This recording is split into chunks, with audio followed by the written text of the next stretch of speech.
Muy buenas tardes. En este video, se expresarán algunos conceptos básicos de la electricidad, co- explicados por mí, Ricardo Enzor Martínez. Para iniciar, en este momento les debe estar apareciendo la ley de Ohm. En la ley de Ohm podemos ver que el voltaje es igual a la resistencia por la intensidad. A su vez, podemos ver que la resistencia es igual al voltaje sobre la intensidad y la intensidad es el voltaje sobre la resistencia.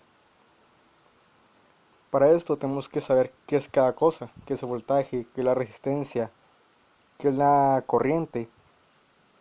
Para esto veremos que el voltaje se expresa en volts, lo que podemos decir que es lo que empuja a través del circuito, lo que empuja a la corriente, la cual se expresa en amperios, a través de todo el circuito para que tenga una fuerza proporcional y por ende alimenta todas nuestras cargas. La resistencia es lo que se opone a que la intensidad camine. A mayor resistencia, mucho menos intensidad. Después de esto, tendremos que ver los dos diferentes tipos de circuito que existen, que es el circuito serie y el circuito en paralelo. En este momento debemos estar viendo la imagen de un circuito en serie. Aquí podemos ver que el cálculo de unas resistencias en un circuito en serie es la suma total de los valores que nos da, que son ohms. En este caso, digamos, 5 ohms más 8 ohms, 13 ohms, supongamos. En el ejemplo podemos ver exactamente la suma total y eso nos daría una resistencia total. Eso sería uno de los datos fundamentales que utilizaríamos para hacer un cálculo respectivo, al conocer dos datos de nuestro circuito. A su vez, en un circuito en serie, el voltaje se divide entre todas las cargas. Y dependiendo de la cantidad de la resistencia de una carga, podremos definir cuánta intensidad de corriente es la que consume cada una. Posterior a esto, proseguiremos a ver un ejemplo de un circuito en paralelo, que a diferencia del circuito en serie, se está conectado por dos puntos. A través de esos dos puntos podemos ver lo siguiente, que las resistencias no se van a sumar totalitariamente, sino que la definición para ese tipo de resistencias es el inverso de la suma de todos los inversos de las resistencias. Eso nos dará una resistencia total, que será el dato que utilizaremos en la ley de Ohm. Siempre y cuando, repito, conozcamos dos datos de los tres necesarios. A su vez, el voltaje en un circuito en paralelo se mantiene igual en todas las cargas.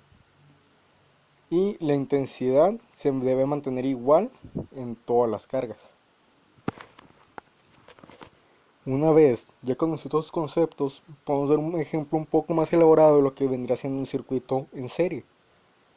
Un circuito en serie, como se está viendo aquí, vamos a hacer una suma total, puesto que solo conocemos el voltaje y las cargas.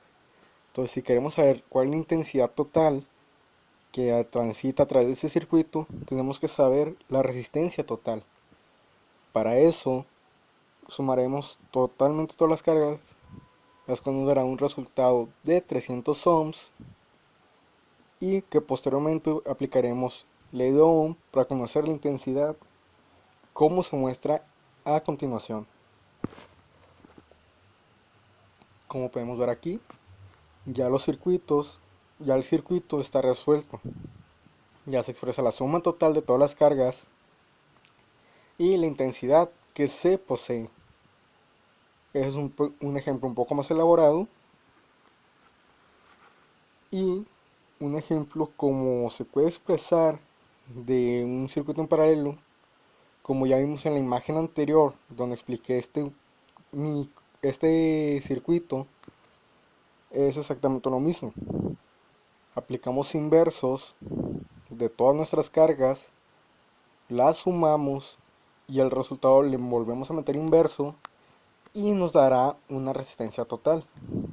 la cual utilizaremos en nuestro circuito para conocer algunas de nuestras incógnitas.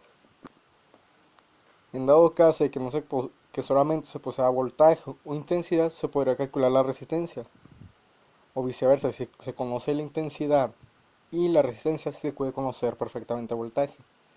Sin embargo, si no se posee ni la intensidad, si no se posee, digamos, no se posee el voltaje ni intensidad, solo se conoce resistencia, no se puede hacer el cálculo. Es necesariamente forzoso que se obtengan dos incógnitas, dos, ah, dos valores. Una vez explicado todo esto, ya podemos definir cómo cómo sería el cálculo de este tipo de circuitos.